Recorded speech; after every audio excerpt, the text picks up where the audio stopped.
Hoy estaremos viendo un caso de la segunda parte del siglo XIX, así que siéntate mientras vamos a Nueva Zelanda. Rosina Smith nació en Inglaterra en 1862, cuando el país experimentaba cambios acelerados. La industrialización convirtió las ciudades en ruidosos núcleos de fábricas y comercio, pero para muchos, especialmente las mujeres jóvenes, las oportunidades eran limitadas. Las expectativas sociales rígidas y el matrimonio y la familia se veían a menudo como su único futuro. Para aquellos sin riqueza o fuertes conexiones familiares, la vida podía ser difícil. En los años 1870 y 1880, el gobierno británico alentó a las mujeres jóvenes solteras a emigrar a la colonia. Nueva Zelanda, una nación joven en desarrollo, necesitaba urgentemente trabajadores domésticos, operarios de fábrica y ayuda agrícola. Los hombres superaban en número a las mujeres, y el gobierno veía la inmigración como un medio para equilibrar la población y proveer trabajadores para la economía en crecimiento. Muchas mujeres lo vieron como una oportunidad para escapar de la pobreza y construir una vida independiente. En 1882, con solo 20 años, Rosina abordó el barco Rangitiki con destino a Nueva Zelanda. El viaje fue largo y difícil, duró alrededor de 3 meses. El barco transportaba a cientos de inmigrantes, mayormente mujeres jóvenes, familias y trabajadores, con la esperanza de una nueva vida. Las condiciones a bordo eran estrechas, con comida racionada y enfermedades comunes.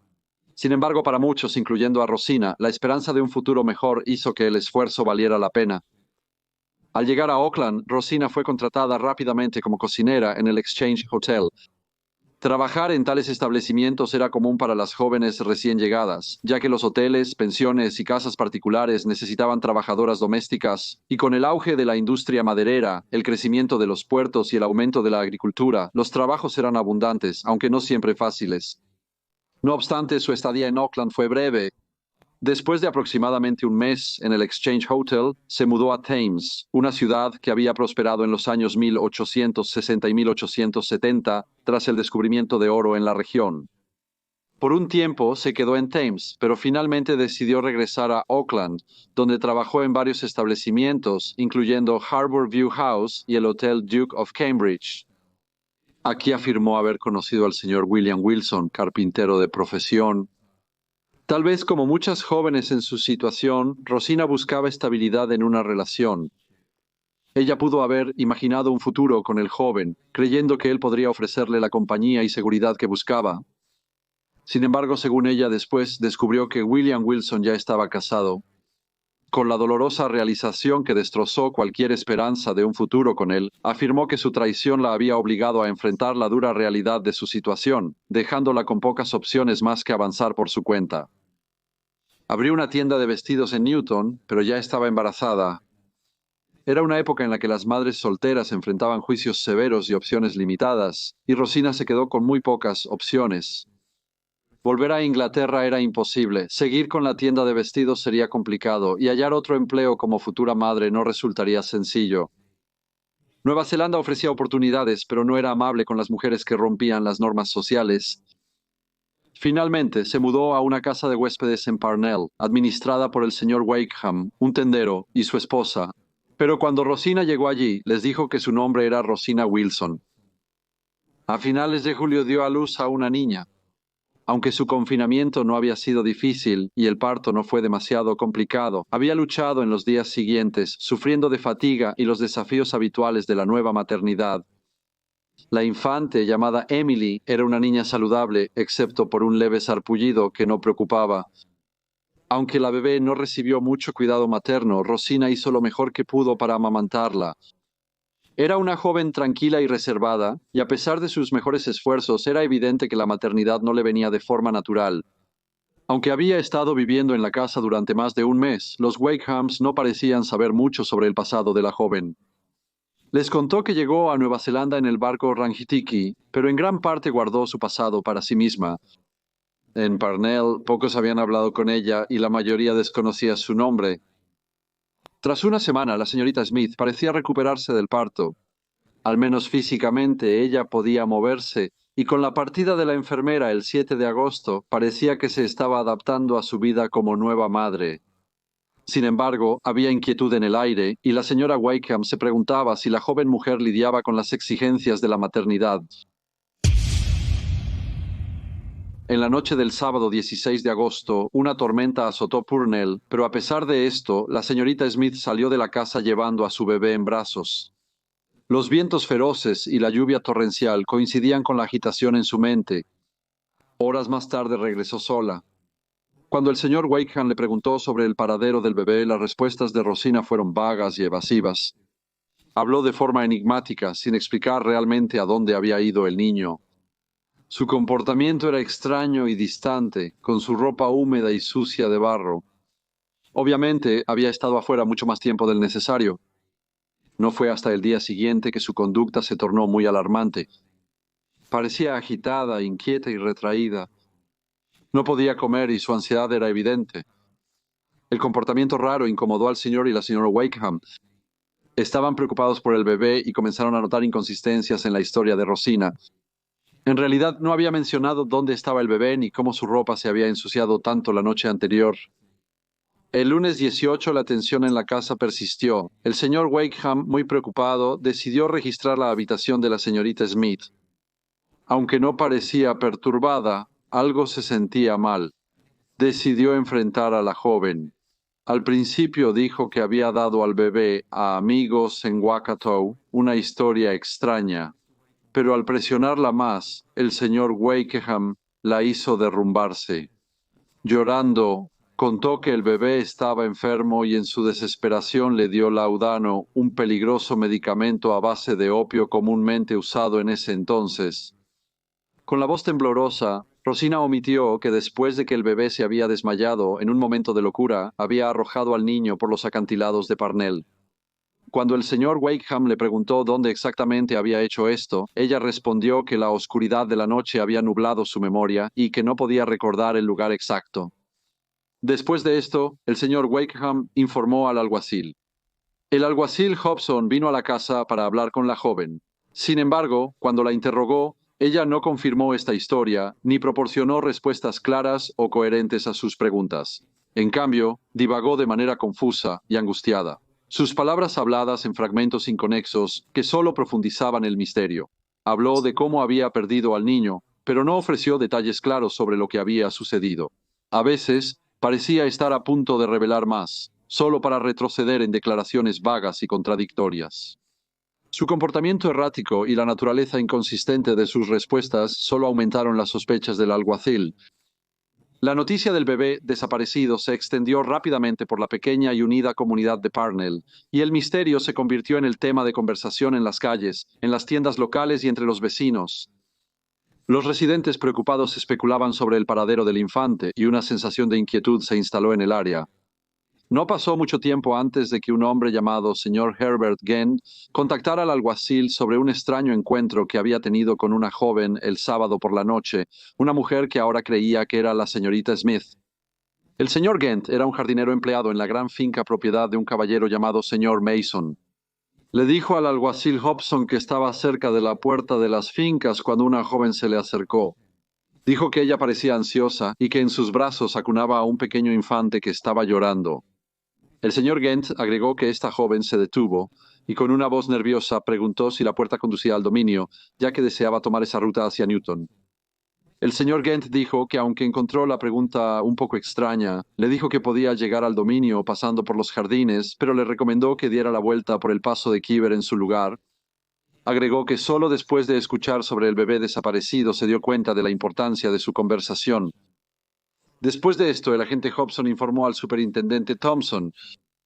El superintendente asignó al detective Twohy y al detective Walker para investigar más a fondo. A la mañana siguiente, junto con el agente Hobson, los dos hombres registraron la zona. La señorita Smith fue llevada de vuelta al lugar en un carro tirado por caballos, ya que esperaban que si ella recorría el mismo camino, la joven podría reaccionar o proporcionar algunas pistas que les ayudarían a descubrir el paradero del bebé. En el viaje al jardín de Mason, Rosina permaneció en silencio.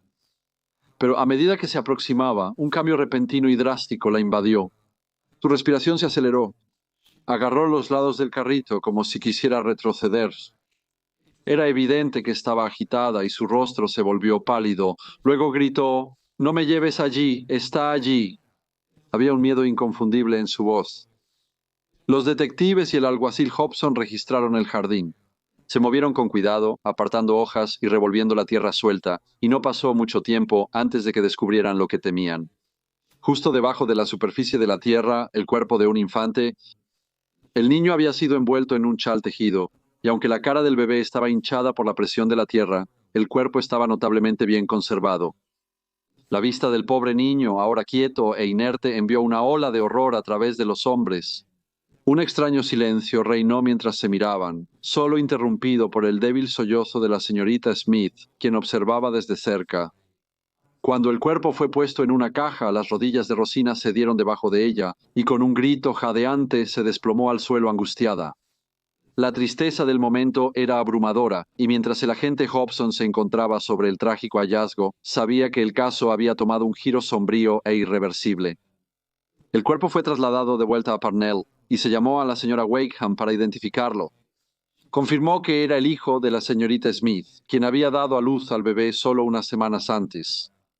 El bebé fue registrado como Emily Wilson, con el padre listado como William Wilson, a quien nadie conocía realmente, por lo que se intentó encontrarlo. El doctor Cobbett realizó una autopsia en la estación de policía en presencia de detectives. El examen reveló que el niño había estado bien alimentado y la descomposición era solo leve, probablemente debido a que el suelo ralentizaba el proceso. El cuello no mostraba signos de estrangulamiento y no se encontraron lesiones externas que pudieran explicar inmediatamente cómo había muerto el niño. Internamente los órganos estaban en un estado saludable, pero las primeras indicaciones sugerían que la causa de la muerte fue la asfixia. El contenido del estómago se colocó en un frasco sellado y bajo la dirección del superintendente Thompson se envió al doctor Pond para un examen más detallado. Se programó una investigación en el Hotel Oakland, supervisada por el médico forense, el doctor Filson. El caso había causado mucho shock y horror entre el público y rápidamente se convirtió en un escándalo sensacional en Oakland, con la gente discutiendo cada detalle de la tragedia.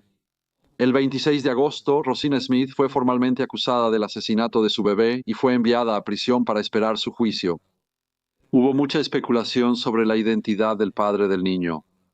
El hombre que Rosina había mencionado en sus declaraciones anteriores no había sido encontrado, dejando a la gente preguntándose si existía tal hombre o la señorita Smith estaba protegiendo a alguien más. Algunos incluso se preguntaron si el señor Wakeham, quien había reportado las acciones de Rosina a las autoridades, podría haber sido la persona responsable de su embarazo, y esto solo añadió más intriga al caso. Había una sección de la comunidad que no estaba contenta con las acciones del señor Wakeham. Expresaron su opinión y lo criticaron por su decisión de involucrar a las autoridades. Sugirieron que involucrar a la policía en el asunto fue demasiado precipitado. La reacción adversa inesperada tomó por sorpresa al señor Wakeham, ya que afirmó que solo había actuado por un sentido de deber y responsabilidad moral. Sin embargo, a pesar de las críticas, era innegable que sus acciones rápidas habían llevado a la pronta detención del acusado y, lo más importante, al descubrimiento del cuerpo del niño. A pesar de las voces de disidencia que se intensificaban, otros en la comunidad consideraban crucial no ignorar casos como estos. Se cuestionaron sobre las implicaciones para Auckland y Nueva Zelanda si incidentes como este fueran ignorados. Muchos periódicos escribieron que en lugar de críticas, el señor Wakeham debería ser reconocido por sus acciones, afirmando que simplemente había hecho lo que cualquier persona con un sentido de humanidad y responsabilidad habría hecho en una situación tan grave. En lugar de enfrentar críticas, merecía elogios por su papel en sacar a la luz la verdad. Cuando las autoridades preguntaron a Rosina sobre el hombre llamado señor Wilson, ella les contó que él la había engañado al prometerle matrimonio, para luego descubrir que ya estaba casado. Había quienes simpatizaban con ella. Algunos sugirieron que se había quedado enfrentando un futuro impredecible por su cuenta, sin apoyos, y teniendo que aceptar las duras realidades de su situación. Afirmaron que su angustia y desesperación podrían haber jugado un papel significativo en la muerte del bebé. El juicio comenzó el lunes 6 de octubre de 1884 en la Corte Suprema en Auckland. A medida que se aproximaba la fecha, el interés público en el caso aumentó. La naturaleza impactante de los eventos y las preguntas sin respuesta en torno a la muerte del niño mantuvieron a la comunidad en vilo, y muchos estaban ansiosos por ver cómo el sistema legal manejaría un caso tan desgarrador y misterioso. El señor Hudson Williamson representó a la fiscalía y el señor G. N. Bassi a la defensa. El señor Bassi argumentó que en la noche del 16 de agosto, la señorita Smith había estado sufriendo de locura y por lo tanto era incapaz de comprender completamente sus acciones. Sugirió que la trágica muerte del niño fue un accidente, señalando la ausencia de cualquier malicia clara. Sí, razonó, si hubiera utilizado un arma, habría sugerido premeditación, pero como no había arma, solo quedaba la sugerencia de su inestabilidad mental, marcada por una combinación de depresión y locura. Se dice que después del nacimiento del bebé, ella no parecía ser una madre natural, pero a medida que pasaban los días se volvió muy cariñosa. El señor Bassi se refirió a textos médicos, algunos de los cuales indicaban que sofocar a un niño resultaba ser involuntario, y estaba seguro de que la muerte del bebé, la pequeña Emily Wilson, fue un trágico accidente. El señor Williamson, por la fiscalía, no estuvo de acuerdo con la teoría e informó al tribunal que una defensa por locura requiere que un individuo no conozca la naturaleza de su comportamiento. Afirmó que las acciones del prisionero fueron impulsivas en lugar de premeditadas, pero ella sabía exactamente lo que hacía. Se convocó a testigos, quienes presentaron evidencias en la investigación, y los médicos opinaron sobre la salud mental de la señorita Smith. Cuando se le preguntó sobre lo ocurrido la noche del 16 de agosto de 1884, la señorita Smith negó cualquier intención de dañar al niño, aunque insistió en que recordaba poco del evento. Cuando el juez resumió el caso, recordó al jurado que su decisión debía basarse estrictamente en las pruebas disponibles. Les presentó tres posibilidades: que la muerte del niño fuera un asesinato intencional, que se debiera a la locura de la señorita Smith, o que fuera un trágico accidente. Instó al jurado a escrutar todas estas posibilidades antes de tomar su decisión. Después de un periodo de deliberación, el jurado regresó con su veredicto. Encontraron a la acusada, la señorita Rosina Emily Smith, culpable pero del cargo menor de homicidio involuntario. El juez, reconociendo el estado emocional de la acusada, luego la condenó a 6 meses de trabajos forzados. En julio del año siguiente, William Wakeham, quien para entonces había estado bebiendo mucho, atacó a su esposa con un hacha y, creyendo que ella estaba muerta, se entregó a la policía. La buena dama sobrevivió, pero el señor Wakeham fue condenado más tarde a 2 años de prisión por su crimen. Esto solo alimentó más la especulación de que él era el hombre casado que había engendrado al hijo de Rosina Smith. El destino de Rosina tras su liberación de prisión es incierto, pero su historia muestra las difíciles realidades que enfrentaron muchas mujeres que viajaron a Nueva Zelanda en el siglo XIX. Solas, sin familia y en una sociedad que ofrecía pocas opciones, las mujeres a menudo se enfrentaban a decisiones desesperadas.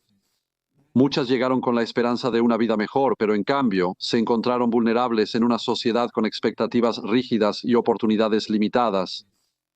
El viaje de Rosina, que una vez estuvo lleno de promesas, terminó en tragedia, y su vida refleja las luchas que enfrentaron muchas mujeres que, lejos de casa, sin apoyo, lucharon por sobrevivir en lo que a veces era un ambiente duro e implacable. Hola a todos y muchas gracias por escuchar. Como siempre, por favor, dejen cualquier comentario o retroalimentación que puedan tener y espero verlos a todos nuevamente en el próximo resumen. Casa.